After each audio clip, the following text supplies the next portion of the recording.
from the frat house. I have Midori updates for you today. Updates, plural. Yeah, I got another one.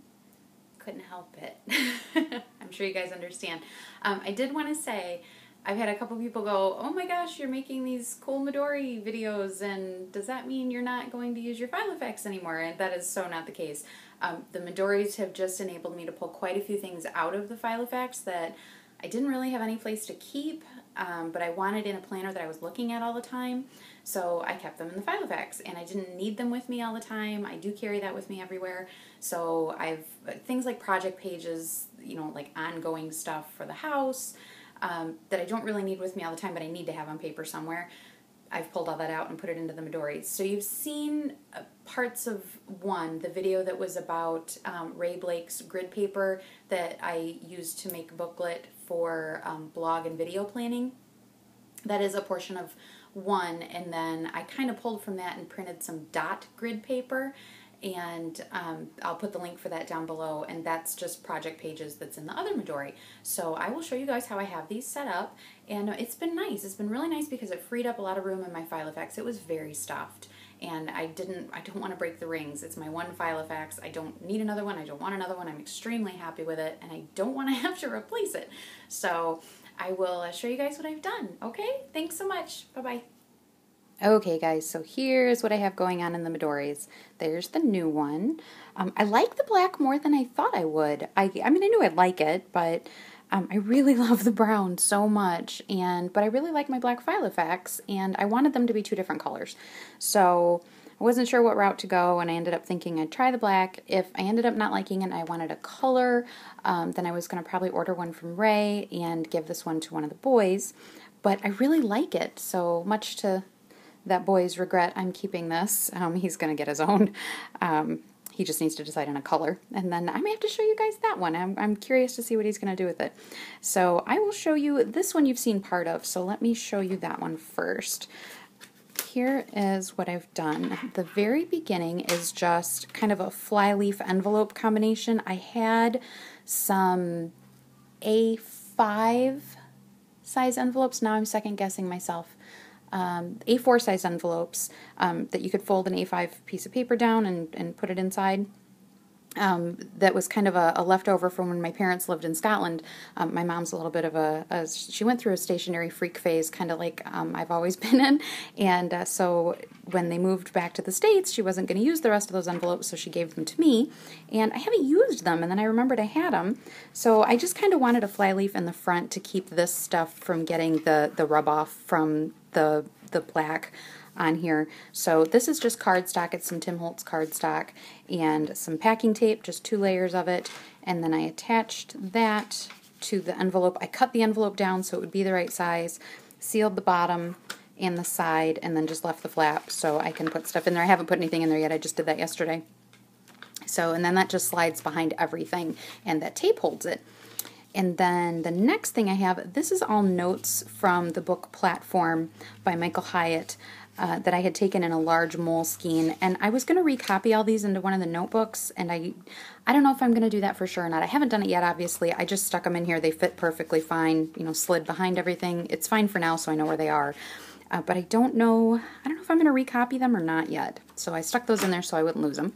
And then the first book you guys have already seen. This is the DIY fish inserts that I'm using for blog and video planning. So you guys have seen this already. This is all, red is all YouTube videos, pencil is stuff that I'm planning that I may or may not get to, and pink is all stuff that went just on the blog. Obviously the videos also go on the blog, but sometimes like the before and after comparison shots each week, those I just put in pink because those only go on the blog. They don't go on YouTube. And this highlight is because the kids are on spring break next week, so I wanted to make sure I had that marked on here.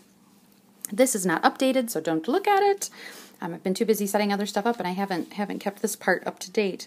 And then just kind of a checklist of ideas. I do keep those on the week as well. So here is this week. So I've done a bunch of maintenance stuff this week. That and upgrading the phones has eaten up a lot of time this week. But this was all maintenance stuff for the blog and YouTube that really needed to be done. So I like these inserts because you have the week and then you have all this space for notes. So I can kind of keep a running checklist of ideas and whatnot so I don't have things slipping through the cracks. So, and then those I just did each month in a different type of washi tape so that I could kind of distinguish the months fairly quickly, gave them a little bit of color. So that is the DIY fish inserts for the Midori. And that one, they go in 4-month booklets. So it's 3 booklets for the year. So this one runs through April. And so you guys have already seen that in the other video. Here's the same pocket that I had made, or folder, whatever you'd like to call it, that I made from a manila folder, a letter size file folder. It was a laminated folder, so it's pretty thick. You guys saw this in the January Midori setup video as well. Still using it the same way. It's holding up great. And that is from Pocket Full of Vintages video. I'll link that down below. I think she's putting up a new video about making kind of an updated version of this that doesn't require any tape. There is tape on the corner here. But I do believe she's going to have another video going up soon, if it isn't up already, that's going to show you a little bit different design of these that requires no tape. I'm going to try one of those. I don't have any A4 size file folders, but I do have letter size, so I'm just going to try it and see if it'll work after I watch the video. Next book is project stuff. This was a page that was in my Filofax that I pulled out. It's just, you know, usernames and links for all the social media stuff that I use, because sometimes people ask for it and I always have to go look it up. I never remember like what my LinkedIn, you know, the link to my profile is there. I'm forever forgetting exactly how I have the YouTube channel named, so I just wrote it all out on one page there. And then this is a list of all of the short links to all of my videos. I put washi tape on the edges of the paper in red just because in this book, to me, red is YouTube, probably because the icon is red. So that is a list of all the short links, and I left, you know, extra room there for more so I can add that. And then that is pretty much it for that book. This is the back of that pocket. That is, here's the front right there. So there's the back. And then this booklet is what I showed you guys before as well. It's that grid paper from Ray Blake. For the red, again, is checklists, project pages for YouTube videos. And the ones that I've already done, I've just clipped together. And then these are the ones that I'm working on right now. Anything in pink is for my blog, so these are for the before and after shots. I put a picture of those up, I think, on Instagram. And then here are some more upcoming video and before and after shots pages. And then the rest of this is obviously still blank for the rest of that. And then there's the back of those notes and the envelope that is the back of the little cover sheet. Okay, so this is all pretty much blog and YouTube stuff. I may put stuff for the book in here. That was my original intention, but I haven't yet, except for one note. So I'm not for certain that that stuff's going to go in here or not, because I moved all of that stuff into this one. That freed up some space in here where I can put planning for the book in here.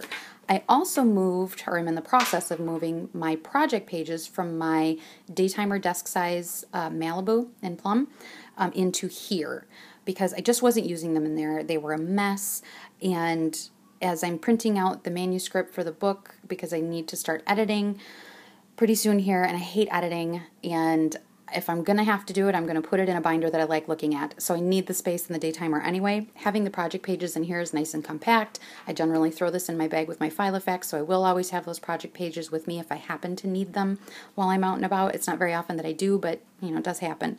So here's what's going on in this one. Same exact configuration of little like flyleaf or cover sheet on the front, envelope in the back. This one I did put some trimmed paper in. I had some lined paper in this beautiful paper that I had in a little journal that I was not using. It's like, I don't know what you call it. It's really thick. Is it rag paper maybe? It's got little bits of flower petals and whatnot in it. See down there? It's beautiful paper, and I never use it. So I trimmed some of it down and put it in here because I know if I have it in here, I will use it. So that's what I keep in there. And then this first book is all, you know, little text message conversations that I've had with friends of mine that make me laugh, you know, pictures, and then this is just general notes. So that's where I'm up to in that one. And so that'll just be general notes, probably notes for the book, little things like pictures, that I just kind of want to keep, but I won't put in my daily pages and my Filofax. I'll put in there. The next one is a calendar printout from Morgan Le Fay's Trinkets. It's Monique's website. I will put a link down there. And this is kind of my reading journal. I read a lot of articles, online, Wired Magazine, Fast Company, and I will save that stuff into Evernote or Instapaper, but I'll forget that I have it, and I will want to go back and find it, and you know how I am. If I haven't written it down, I will take forever to find it. So this way I'm just kind of keeping track of the stuff I've read, little articles, if I downloaded a book. So it's a week on a page plus notes. So that's been handy to just kind of track. I use Goodreads to track, books that I'm reading, but this will help kind of catch everything. I do a lot of times put this stuff on my daily page in my Filofax and my DIY fish inserts, but I tend to focus on like project stuff and work stuff and stuff going on with the kids and with Mike in my Filofax, and this stuff will just kind of fall through the cracks. So this is a way for me to keep it separate from everything else. Be a little bit easier way for me to go back and find articles if I want to refer to them for a blog post or something. I've got it all in one little book. And these print out, it's 6 months per book. So 2 books will cover the year. This is printed through June. They do print in this lovely brown font. My printer was just running out of ink, and I ended up kind of liking the green for June, so I kept it. So here is another one of those. I've missed that. The cover of that is that same file folder envelope from Pocket Full of Vintage's video that I just decorated with some origami paper and some washi tape. And I use that as the cover for this because that way I've got some extra pockets without putting an extra folder in here. And then this last one is where all of the project pages are moving from my daytimer. Now, as you can see, I only have one in here because I've separated out the YouTube and the blog project pages from other project pages into this Midori, since that's all YouTube and blog pages. All of this back here, all of this back here is all project pages for the blog and YouTube and whatnot. So freeing those up and getting those out of the way leaves me a lot of space in here. So I've got a couple of websites I'm working on. I need to move their project pages in here still. So that is what that is going to be. And this dot grid paper also came from Ray Blake's website. Don't look at my horrible trimming job. It was in a monthly pack, and this was the beginning couple of pages of that monthly pack. You can do a booklet for each month for your Midori from Ray's website. Again, I'll put the link down there. And I just printed the grid paper because that was all I needed. So because I had the lined grid paper in there, I wanted to try the dot grid and see which one I like better. So that is how I have the Midori set up right now. If you guys have, questions or comments or suggestions or anything like that, give me a holler and let me know, okay? You guys take it easy. Bye-bye.